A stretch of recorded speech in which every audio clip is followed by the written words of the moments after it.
की कहानियाँ। एक गांव में एक सुंदर बकरा रहता था। बकरा सुंदर होने के साथ साथ शरारती और चालाक भी था। वह बकरा पूरे दिन गांव में घूमता रहता था। बकरे को बच्चों के साथ खेलने में और बच्चों को बकरे के साथ खेलने में बड़ा मजा आता था। गांव के सभी लोग उसे बहुत पसंद करते थे। ऐसे ही एक दिन खेलते खेलते बकरा गांव के पास एक जंगल में चला गया।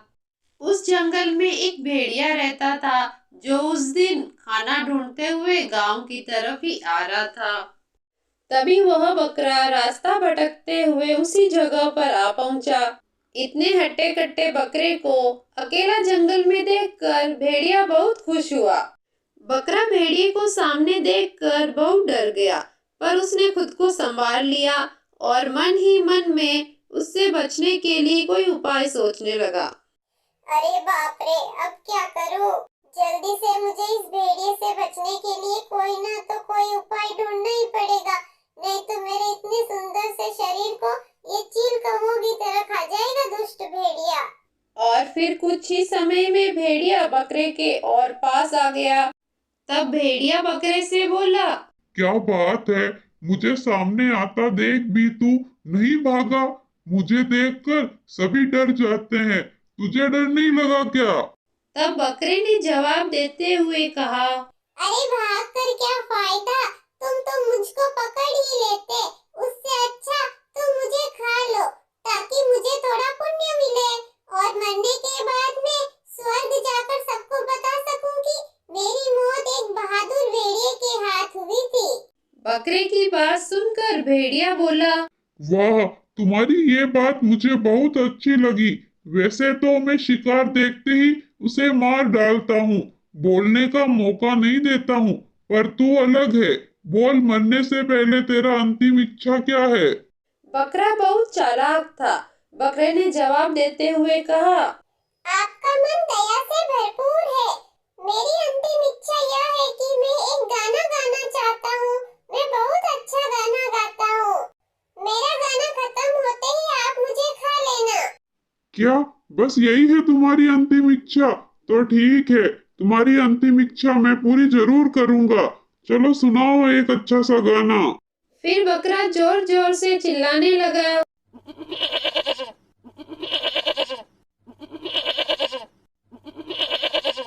बकरे की चिल्लाने की आवाज गांव के लोगों तक पहुंच गई।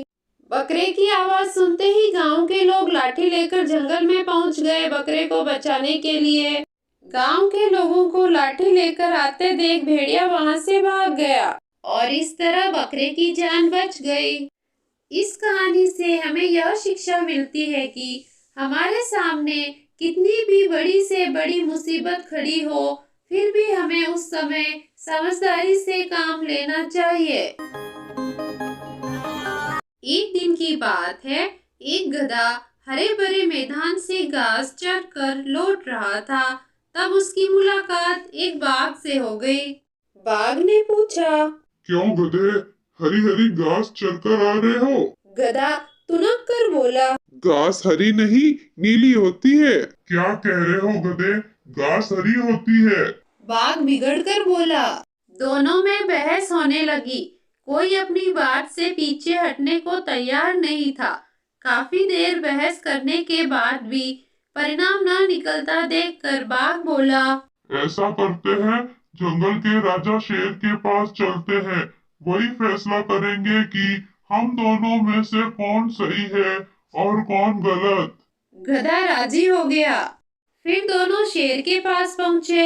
शेर उस समय खा पी कर सोने की तैयारी में था। दोनों को अपने पास आया देखकर शेर ने पूछा, क्या बात है, इस समय कैसे आना हुआ, और वो भी एक साथ? बाघ के कुछ कहने के पहले गधा बोल पड़ा, वनराज, बाघ कहता है घास हरी होती है, मैं कहता हूँ नीली। अब आप ही फैसला करें। शेर ने घूर कर बाघ को देखा। बाघ बोला, वनराज, सब जानते हैं कि घास हरी होती है, ये गधा मूर्ख है। मूर्ख तो तुम हो। गधे, तुम जाओ, मैं बाघ को 1 साल तक मौन रहने की सजा देता हूँ। महाराज की बात सुनकर गधा खुश हुआ और वहां से लौट गया। दुखी बाघ बोला, वनराज, घास हरी ही होती है, फिर भी आपने मुझे सजा दी। बाघ की बात सुनकर शेर बोला, मैंने तुम्हें इसलिए सजा नहीं दी कि घास हरी होती है या नीली। घास तो हरी ही होती है। किसी के नीला कह देने से वो नीली नहीं हो जाएगी। गधा तो मूर्ख और कम अक्ल है, लेकिन तुम तो समझदार हो। फिर भी व्यर्थ की बात में उस मूर्ख से उलझकर अपना समय बर्बाद किया। उसके बाद वो व्यर्थ की बहस मेरे पास लाकर मेरा समय बर्बाद किया। ये सजा इसलिए है। बाघ ने कान पकड़े कि अब वो मूर्खों के साथ व्यर्थ की बहस में कभी नहीं उलझेगा। इस कहानी से हमें यह शिक्षा मिलती है कि मूर्खों के साथ व्यर्थ की बहस में उलझना मूर्खता है। एक वन में एक भास्कर नाम का सिंह रहता था। उसके बाघ, गिद्ध, कौवे जैसे कई अनुचर थे। ये तीनों दिन रात सिंह की सेवा करते और सिंह के मारे शिकार के अवशेष से अपना पेट भरते थे। एक दिन एक ऊंट कहीं से भटकता हुआ उस वन में आ गया। जब सिंह की दृष्टि ऊंट पर पड़ी तो उसने अपने अनुचरों से पूछा, ये कौन सा जीव है? हमने पहली बार ऐसा जीव अपने वन में देखा है। यह वन्य प्राणी है या ग्राम्य? कौवे ने इस प्रश्न का उत्तर देते हुए सिंह को बताया, वनराज, यह ऊंट है और यह ग्राम्य जीव है। भाग्य इसे आपका भोजन बनाकर ही यहाँ लाया है। आप इसे मारकर खा जाइए। नहीं, मैं ऐसा नहीं करूँगा। यह तो हमारा अतिथि है। अतिथि को मैं कैसे मार सकता हूँ? यह तो पाप होगा। मैं उसे अभयदान देता हूँ। जाओ, उसे आदर पूर्वक मेरे पास लेकर आओ। मैं उससे मिलना चाहता हूँ। सिंह ने कौवे को आदेश दिया। कौवा कुछ अनुचरों के साथ ऊंट के पास गया और उसे सिंह का संदेश सुनाते हुए बोला, मित्र, वनराज सिंह ने तुम्हें अभयदान प्रदान किया है। वन के राजा होने के नाते वे तुमसे मिलना चाहते हैं।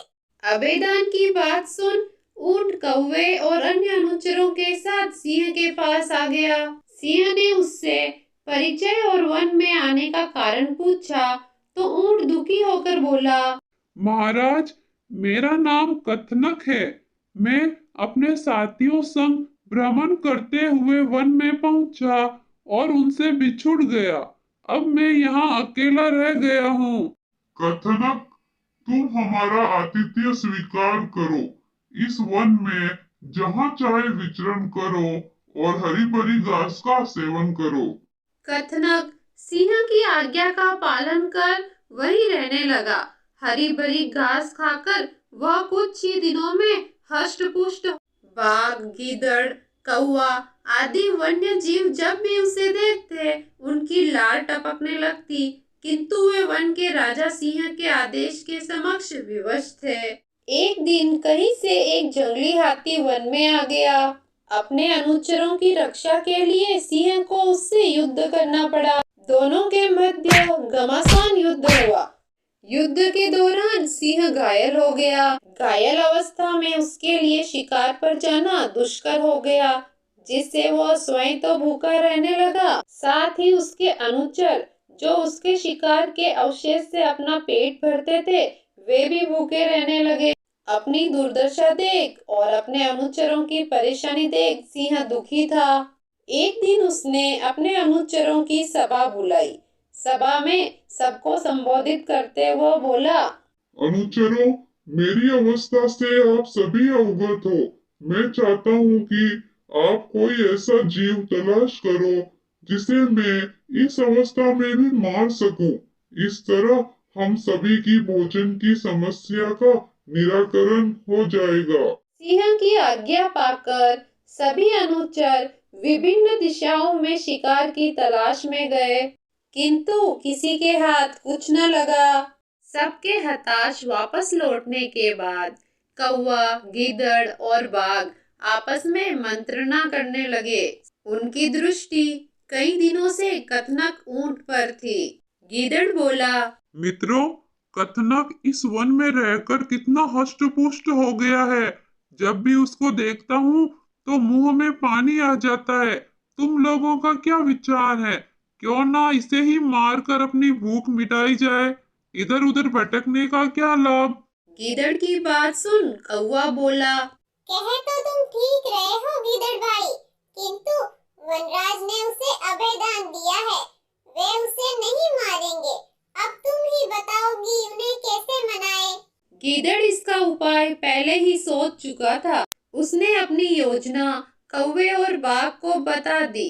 दोनों ने उस योजना के लिए हामी भर दी। साथ ही अन्य अनुचरों को भी योजना के बारे में अच्छी तरह समझा दिया। इसके बाद वे सिंह के पास पहुंचे। गीदड़ आगे आकर बोला, वनराज, हम सबने आपके लिए शिकार की बहुत खोज की, किंतु हमें कोई ना मिला। कथनक शारीरिक रूप से विशाल है और अब तो वह हष्ट पुष्ट भी हो गया है। यदि आप उसका शिकार करें तो हमारे कई दिनों के भोजन की व्यवस्था हो जाएगी। मैंने उसे अभय दान दिया है, मैं उसे नहीं मार सकता। सिंह की बात सुन गीदड़ बोला, यदि कथनक स्वयं को आपकी भूख मिटाने प्रस्तुत करे, तब तो आपको कोई आपत्ति नहीं होगी। नहीं, तब तो कोई आपत्ति नहीं है, किंतु क्या वह ऐसा करेगा? वनराज, कथनक क्या, आपकी भूख मिटाने तो इस वन के समस्त प्राणी तत्पर है, आप आज्ञा करें। और इस तरह तीनों अनुचरों ने अपनी चिकनी चुपड़ी बातों से सिंह को मना लिया। उसके बाद गीदड़ और कौवा कथनक के पास पहुँचे। कौवे ने कथनक से कहा, शाम को वनराज ने एक सभा रखी है, जिसमें तुम्हें भी बुलाया गया है। शाम को सिंह की सभा में वन के सभी जीव उपस्थित थे। कथनक भी उपस्थित हुआ। गीदड़ ने भरी सभा में कहा, वनराज, हम सभी आपकी अवस्था देख बहुत दुखी है। आज हम सभी यहाँ उपस्थित हुए हैं ताकि आपके भोजन के लिए स्वयं को समर्पित कर सके। इसके बाद एक एक कर सभी जीव सामने आकर स्वयं को सिंह के भोजन के लिए प्रस्तुत करने लगे, किंतु गीदड़ उनमें कोई न कोई कमी निकाल देता और सिंह उन्हें खाने से मना कर देता। इस तरह किसी को छोटा, किसी के शरीर पर बाल, किसी के तेज नाखून होना आदि बहाने बनाकर गीदड़ उन्हें बचाता गया। जब कथनक की बारी आई और उसने देखा कि सारे जीव स्वयं को सिंह के सामने प्रस्तुत कर रहे हैं और सिंह किसी को भी नहीं मार रहे हैं, तो सबकी देखा देखी उसने भी स्वयं को सिंह के सामने प्रस्तुत कर दिया। वनराज, आपके मुझ पर बहुत उपकार है। अब जब आपको आवश्यकता आ पड़ी है तो मैं स्वयं को आपके समक्ष प्रस्तुत करता हूँ। कृपया मुझे मारकर अपनी भूख मिटा लीजिए। कथनक को विश्वास था कि अन्य जीवों की तरह सिंह उसको भी नहीं मारेगा, किंतु जैसे ही कथनक की बात पूरी हुई, गीदड़ और बाघ उस पर टूट पड़े और उसे मार डाला। इस कहानी से यह शिक्षा मिलती है कि लोगों की चिकनी चुपड़ी बातों में कभी नहीं आना चाहिए। स्वामी जब बुद्धिहीन हो और उसके साथी धूर्त, तो चौकन्ना और सावधान रहना आवश्यक है।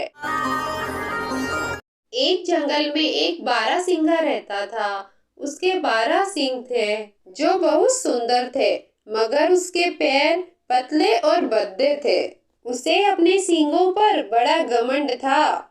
जब भी वह नदी पर पानी पीने जाता तो नदी के स्वच्छ और शांत जल में अपने सुंदर सींगों को देखकर बहुत खुश होता, किंतु अपने पैरों को देखकर दुखी हो जाता। वो हमेशा सोचता कि भगवान ने मुझे सींग तो बड़े सुंदर दिए हैं, लेकिन पैर बहुत ही भद्दे, ऐसे पैर किस काम के। एक दिन बारहसिंगा नदी से पानी पी रहा था। तभी जंगल में शिकार के लिए भटकते एक भूखे शेर की नजर उस पर पड़ गई। वह शेर उस पर झपटा मारने आगे बढ़ने लगा। बारहसिंगा को जब शेर की आहट सुनाई पड़ी तो उसने पलट कर देखा। अपने प्राण संकट में देख वह भागा और कुछ ही देर में शेर की पहुंच से बहुत दूर निकल गया। शेर से अपने प्राण बचाकर वह चैन की सांस ले ही रहा था कि उसके 12 सिंह झाड़ियों में फंस गए। वह उन्हें छुड़ाने का प्रयत्न करने लगा, किंतु सफल ना हो सका। कुछ ही देर में शेर उस तक पहुंच गया। शेर को अपने सामने पाकर बारहसिंगा स्वयं को कोसने लगा कि अरे व्यर्थ में ही मैं अपने पैरों को कमतर समझ रहा था और सींगों पर घमंड कर रहा था। अपने भद्दे पैरों के कारण आज मैं शेर से बचकर निकल पाया था, लेकिन अब अपने सुंदर सींगों के कारण मैं मुसीबत में फंस गया हूँ। किंतु समय हाथ से निकल चुका था। अब बारहसिंगा कुछ नहीं कर सकता था। सामने खड़े शेर ने उस पर झपटा मारा और उसे मार गिराया और उसे खा गया। जिन पैरों को बारहसिंगा कोस रहा था उसने उसके प्राण लगभग बचा लिए थे, किंतु जिन सुंदर सींगों पर उसे घमंड था उनके कारण वह मौत के मुंह में जा फंसा और अपने प्राणों से हाथ धो बैठा। इस कहानी से हमें यह शिक्षा मिलती है कि किसी भी वस्तु का महत्व उसकी सुंदरता में नहीं बल्कि उसके गुणों में है। जंगल के पास एक घास का मैदान था। एक मोटा ताजा गधा रोज वहाँ हरी घास चरने आया करता था। एक दिन वह बड़े मजे से घास के मैदान में चल रहा था। तभी जंगल से एक भेड़िया वहाँ आ गया। वह शिकार की तलाश में निकला था। उसे बड़े जोरों की भूख लगी थी। गधे को देखकर वह बड़ा खुश हुआ और सोचने लगा, इस गधे का शिकार कर कई दिनों तक के भोजन का बंदोबस्त हो जाएगा।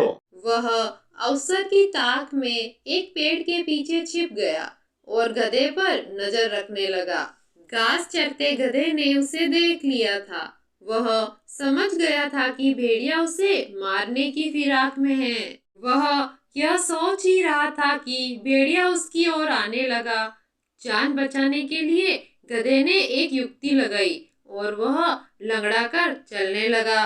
गधे को यूं लंगड़ा कर चलते देख भेड़िए ने पूछा, क्यों, क्या बात है? तुम यूं लंगड़ा कर क्यों चल रहे हो? क्या बताऊं भेड़िए भाई, मेरे पैर में कांटा चुभ गया है। बड़ा दर्द हो रहा है, इसलिए यूं लंगड़ा कर चल रहा हूँ। क्या तुम ये कांटा निकाल दोगे? मैं निकालूं तुम्हारा कांटा? भेड़िया चकित होकर बोला, मैं जानता हूँ भेड़िए भाई, तुम मुझे खाने के बारे में सोच रहे हो, मगर जब तुम मुझे खाओगे तब ये कांटा तुम्हारे गले में अटक सकता है, इसलिए इसे निकालना जरूरी है। भेड़िए ने सोचा, गधा सही कह रहा है, खाते समय मैं बेकार की मुसीबत क्यों मोल लूं? इसका कांटा निकाल ही देता हूँ, फिर इसे मारकर मजे से खाऊंगा। भेड़िया बोला, जरा दिखाओ तो तुम्हें कहाँ कांटा चुभा है। गधे ने अपना पैर उठा दिया। भेड़िया उसके पैर के पास गया और कांटे को ढूंढने लगा। जब गधे ने देखा कि भेड़िए का ध्यान पूरी तरह से उसके पैर पर है तो उसने एक जोरदार दुलत्ती उसको मार दी। भेड़िया दूर जा गिरा। उसका सिर चकरा गया था। उसे दिन में तारे नजर आ गए। जब वह संभला और उठा तो देखा कि गधा उसकी पहुंच से बहुत दूर भाग चुका है। इस तरह अपनी सूझबूझ से गधे ने अपनी जान बचाई और भेड़िया मन ही मन में सोचने लगा, जो काम मेरा नहीं बल्कि वैद्य का था, अर्थात कांटा निकालने का काम, उसे करने के चक्कर में मैंने दुलत्ती भी खाई और अपने शिकार से हाथ धो बैठा। आइंदा से उस काम में कभी हाथ नहीं डालूंगा जो मुझे नहीं आता हो। इस कहानी से हमें यह शिक्षा मिलती है कि विपत्ति के समय सूझबूझ से काम ले। जो काम अपना नहीं है उसमें जबरदस्ती दखल न दे, अन्यथा लेने के देने पड़ जाएंगे। एक बहुत ही सुंदर और घना जंगल था। जहाँ सभी तरह के पशु पक्षी आपस में मिलजुल कर रहा करते थे। गर्मी का मौसम आया। जंगल के राजा शेर को बहुत जोर से भूख लगी थी एक दिन, इसलिए वो अपनी गुफा से बाहर निकला। खाने की तलाश करता हुआ वह जंगल में यहाँ वहाँ भटकने लगा। कुछ देर ऐसे ही खोजने के बाद उसे जंगल में एक खरगोश मिला, लेकिन उस खरगोश को खाने के बदले उसने यह कहकर छोड़ दिया कि अरे, ये छोटे से खरगोश से मेरा क्या होगा। चलो कोई बड़ा शिकार ढूंढता हूँ। इसको पकड़ने के लिए अपनी ताकत बर्बाद करने का क्या फायदा। इससे मेरा पेट तो भरेगा नहीं। ऐसा कहकर वह वहां से चला जाता है। भूख से तड़पता हुआ वह फिर से अपने लिए एक बड़े शिकार की तलाश करने लगा। फिर कुछ देर ढूंढने के बाद ही उसे रास्ते में एक हिरन दिखाई दिया। शेर ने जैसे ही हिरन को देखा, वह मन ही मन में बहुत खुश हुआ और कहने लगा, आज तो इस हिरन के मांस से मेरे कई दिनों की भूख मिट जाएगी। लेकिन हिरन को इस बात का एहसास हो चुका था कि शेर उसे खाने की फिराक में है। फिर क्या, हिरन ने आव देखा न ताव और जोर जोर से भागने लगी वहां से। शेर ने भी उसका पीछा किया, लेकिन शेर भूखा होने की वजह से ज्यादा दूर तक हिरन का पीछा नहीं कर पाया और गुस्से के कारण वहीं पर जोर जोर से दहाड़ मारने लगा।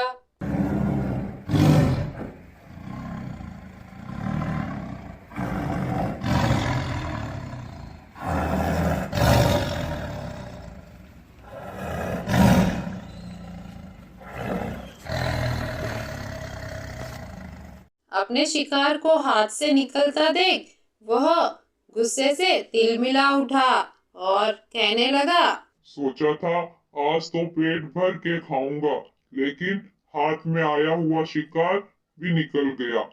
शेर कुछ देर सोचने के बाद उसे फिर से खरगोश का ख्याल आता है। बिना समय गवाए वह तुरंत उस जगह पर पहुंचा जहां पर उसे खरगोश मिला था, लेकिन अब वहां पर कोई भी खरगोश नहीं था क्योंकि वो वहां से जा चुका था। अब शेर काफी दुखी हुआ और उसे बहुत दिनों तक भूखा ही रहना पड़ा। इस कहानी से हमें यह सीख मिलती है कि अत्यधिक लोभ करना कभी भी फलदायक नहीं होता।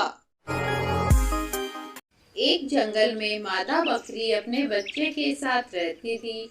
बकरी के बच्चे का नाम टोनी था। टोनी बहुत शरारती था।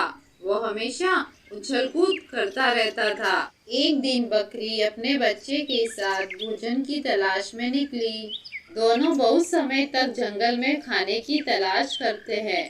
कुछ समय बाद दोनों को खाना मिल जाता है। देख टोनी, कितनी हरी भरी घास है, आजा थोड़ी सी खा ले बेटा। इतना कहकर बकरी तो घास चरने लग जाती है क्योंकि उसे बहुत जोर से भूख लगी थी। वो चलते चलते थक चुकी थी, लेकिन टोनी तो खेल कूद में मग्न रहता है। वह यहाँ वहाँ उछल कूद करता है। वह जंगल में खेलने लग जाता है। टोनी खेलते खेलते जंगल के अंदर तक चला जाता है। अरे मैं ये कहाँ आ गया? माँ कहाँ गई? माँ माँ कहाँ हो तुम? टोनी रास्ता भटक जाता है। वह माँ माँ पुकारता हुआ यहाँ वहाँ फिरता है। थोड़ा आगे जाने पर उसे एक गुफा दिखाई देती है। ये गुफा कैसी है? इसमें कौन रहता है? जाकर देखना चाहिए। टोनी बहुत छोटा था, इसलिए उसे पता नहीं था डर क्या होता है। वह निडर होकर गुफा के अंदर चला गया। गुफा के अंदर एक शेर बैठा था। टोनी भी उसके पास चला गया बिना डरे। शेर सोचने लगा, अरे, ये बकरी का बच्चा तो मुझसे डर ही नहीं रहा। ये तो बिना डरे मेरे पास आ गया। बहुत ही मासूम है ये। शेर टोनी से पूछता है, तुम जंगल में अकेले क्या कर रहे हो? तुम्हारी माँ कहाँ है? टोनी विस्तार से सारी बात शेर को बताता है कि वो कैसे यहाँ तक पहुँचा। दोनों बातें करते करते गुफा से बाहर आते हैं और यहाँ मादा बकरी टोनी को जंगल में ढूंढ रही थी, लेकिन टोनी का कुछ पता नहीं चल रहा था। टोनी को ढूंढते ढूंढते बकरी शेर की गुफा के पास आ जाती है और वहाँ वो देखती है कि उसका टोनी एक शेर के साथ खड़ा है। टोनी को शेर के साथ देखकर मादा बकरी बहुत डर जाती है। वह जल्दी से शेर के पास जाती है। का बच्चा भी उसके साथ आ जाता है। घबराते हुए वह शेर से कहती है, शेर महाराज, आप इसे मत खाइए, ये बहुत छोटा है मेरा बच्चा। घबराओ मत बकरी, मैं इसे नहीं मारूंगा। फिर शेर बकरी को एक बात बताता है कि वह मादा शेर जंगल में अपने बच्चे के साथ रहता था। बच्चा बहुत शरारती था। एक दिन दोनों पानी की तलाश में जंगल में यहाँ वहाँ भटक रहे थे। बहुत देर चलने के बाद उन्हें पानी मिल जाता है। शेर को बहुत प्यास लगी थी, इसलिए वह पानी पीने लग गया। लेकिन उसका बच्चा एक बड़े से चट्टान के ऊपर चला जाता है। वह चट्टान के ऊपर ही खेलने लग जाता है, लेकिन वहाँ से उसका पैर फिसल जाता है और वह पानी में गिर जाता है। शेर ये देखकर उसे बचाने की कोशिश करता है। वह यहाँ से वहाँ, वहाँ से यहाँ दौड़ता है, पर उसका बच्चा पानी में बहने लगता है। शेर बहुत डर जाता है। वह उसके पीछे पीछे दौड़ता है, पर उसका बच्चा जलने से नीचे गिर जाता है। शेर बहुत दुखी हो जाता है क्योंकि वो अपने बच्चे को नहीं बचा सका। शेर दुखी होकर जंगल में चलता जाता है। चलते चलते अपने बच्चे के साथ बिताए पल याद करके वो और भी ज्यादा दुखी हो जाता है और वह चलता ही जाता है और चलते चलते जंगल के अंदर तक चला जाता है। फिर शेर अपनी गुफा में चला जाता है और अपनी गुफा में ही रहता है, बाहर भी नहीं आता है। शेर की कहानी सुनकर बकरी भी बहुत दुखी हो जाती है। तब बकरी शेर से कहती है, आप दुखी मत हो, चलो हम सब मिलकर आपके बच्चे को ढूंढते हैं। शेर, बकरी और उसका बच्चा तीनों मिलकर शेर के बच्चे को ढूंढने निकलते हैं। वे तीनों बहुत तलाश करते हैं। जंगल में एक दूसरा शेर भी रहता है जो उस शेर के बच्चे को बचाता है। शेर का बच्चा अब उसके साथ ही रहता है। वह तीनों बच्चे को ढूंढते ढूंढते वहां तक आ जाते हैं। अपने पिता शेर को आते देख वह बच्चा बहुत खुश होता है। शेर भी अपने बच्चे से बहुत प्यार करता है। फिर वह शेर उस दूसरे शेर को धन्यवाद कहता है क्योंकि उसने उसके बच्चे की जान बचाई। फिर चारों अपने अपने बच्चों को लेकर अपने अपने घरों की तरफ चले जाते हैं। एक खेत में एक मुर्गी रहा करती थी। वह मुर्गी बहुत मेहनती थी। उसके घर के पास ही एक कुत्ता, एक बिल्ली और एक बतख रहती थी। ये तीनों आलसी थे, इसके बाद भी चारों में अच्छी दोस्ती थी। कई बार कुत्ता, बिल्ली और बतख छोटी मुर्गी का फायदा उठाते थे। वह मेहनत करके अपना भोजन तैयार करती और ये तीनों खाने पहुंच जाते। मुर्गी भी दोस्ती के कारण इन्हें कुछ नहीं कहती थी। एक दिन की बात है, छोटी मुर्गी खेत में घूम रही थी कि उसे मिट्टी में पड़े गेहूं के कुछ बीज दिखाई पड़े, जिसे देखकर वो सोचने लगी, क्यों ना मैं इन बीजों को खेत में बो दूं। जब फसल होगी तो मैं गेहूं पिसवा लूंगी और उसकी रोटी बनाकर मजे से खाऊंगी। उसे आशा थी कि उसके दोस्त इस काम में उसकी सहायता अवश्य करेंगे। उसने गेहूं के दाने अपने चोंच में भरकर उठा लिए और वहां से जाने लगी और सबसे पहले कुत्ते के पास पहुंची। उसने कुत्ते से कहा, दोस्त, देखो मुझे खेत में गेहूं के ये बीज मिले हैं। मैं इसे बोना चाहती हूँ। क्या तुम मेरी सहायता करोगे? कुत्ता उस समय आराम कर रहा था। उसने जवाब दिया, नहीं, ये मेरे सोने का समय है और मुझे जोरों की नींद आ रही है। मैं अभी ये काम नहीं कर सकता। छोटी मुर्गी बतख के पास पहुंची और उससे पूछने लगी, दोस्त, क्या तुम इन गेहूं को बोने में मेरी सहायता करोगी? बतख बोली, नहीं, देखो कितनी धूप है, मैं तो झुलस जाऊंगी। माफ करना, मैं तुम्हारी सहायता नहीं कर सकती। तब छोटी मुर्गी बिल्ली के पास गई और उससे भी गेहूं के बीज दिखाकर पूछा, दोस्त, कुत्ता और बतख तो मेरी सहायता नहीं कर रहे हैं, क्या तुम मेरी सहायता करोगी? बिल्ली बोली। देखो मुर्गी, इस समय तो मैं पड़ोस के घर में दूध पीने जा रही हूँ, इसलिए अभी तो मैं तुम्हारी सहायता नहीं कर सकती। दूध नहीं मिला तो मैं भूखी रह जाऊंगी। तब दुखी होकर छोटी मुर्गी बोली। कोई बात नहीं, मैं खुद ही जाकर खेत में इन बीजों को बो देती हूँ। वह खेत में गई और कड़ी धूप में दिन भर मेहनत कर शाम तक उसने सारे बीज बो दिए। समय बीता और खेत में गेहूं की फसल लहलहाने लगी, जिसे देख छोटी मुर्गी बहुत खुश हुई और दौड़कर सबसे पहले कुत्ते के पास पहुंची। उसने कुत्ते से पूछा। दोस्त, खेत में फसल लहलहा रही है, क्या तुम फसल काटने में मेरी मदद करोगे? नहीं, मैं यह काम नहीं कर पाऊंगा, मेरी तबीयत जरा ठीक नहीं है। ऐसा कहकर कुत्ते ने कन्नी काट ली। छोटी मुर्गी बतख के पास पहुंची और उससे सहायता करने के लिए कहा, तो वो बोली। मुर्गी, तुम देख तो रही हो मैं कितनी छोटी सी हूँ, मैं कैसे खेत में फसल काटूंगी? माफ करना, मुझसे न हो पाएगा। कुत्ते और बतख के मना करने के बाद छोटी मुर्गी बिल्ली के पास पहुंची, जो नहा धोकर आई थी और धूप में बैठी थी। छोटी लाल मुर्गी ने उससे फसल काटने में सहायता मांगी, तो वो बिदक कर बोली।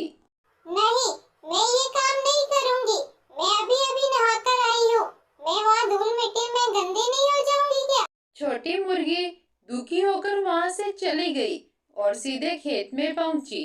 वहां उसने अकेले ही फसल की कटाई की और शाम तक सारा अनाज जमा कर लिया। अगले दिन मुर्गी ने सोचा, क्यों ना इन गेहूं को मैं पिसवा लूं, आटा रोटी बनाने के काम आ जाएगा। वह मुर्गी फिर से कुत्ते के पास पहुंची और कहने लगी। दोस्त, चलो ना मेरे साथ आटा चक्की तक, मुझे इन गेहूं को पिसवाना है। ऐसे काम के लिए मुझसे ना कहा करो, मैं इन सब कामों के लिए नहीं हूँ। कुत्ते ने दो टूक जवाब दिया।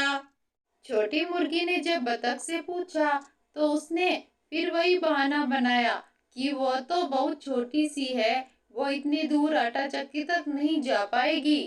बिल्ली के पास जाकर जब छोटी मुर्गी ने सहायता मांगी तो बिल्ली बोली।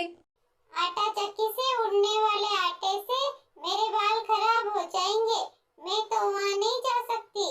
दुखी छोटी मुर्गी अकेले ही आटा चक्की गई और गेहूं को पिसवा कर वापस आई। अगले दिन उसने रोटी बनाने की सोची और अपने तीनों दोस्तों के पास पहुंची। तीनों खेत में खेल रहे थे। उसने पूछा, दोस्तों, क्या तुम रोटी बनाने में मेरी मदद करोगे? नहीं, तीनों एक स्वर में बोले। हमें तो रोटी बनाना आता ही नहीं। छोटी मुर्गी ने अकेले ही जाकर रोटी बनाई। जब गर्मा गर्म रोटियां तैयार हो गई तो वह कुत्ता, बतख और बिल्ली के पास पहुंची और उन्हें रोटियां दिखाते हुए बोली। अब बताओ कि रोटियां कौन कौन खाएगा? हम खाएंगे। तीनों एक साथ बोले। नहीं, इन रोटियों के लिए सारी मेहनत मैंने की है, इसलिए मैं ही सारी रोटियां खाऊंगी। और मजे से रोटियां खाने लगी। कुत्ता, बतख और बिल्ली ने कोई मेहनत नहीं की थी, इसलिए वे बस मुर्गी का मुंह देखते रह गए। इस कहानी से हमें यह शिक्षा मिलती है कि मेहनत करने से कभी जी नहीं चुराना चाहिए। कहानी को लाइक, शेयर और सब्सक्राइब जरूर करें।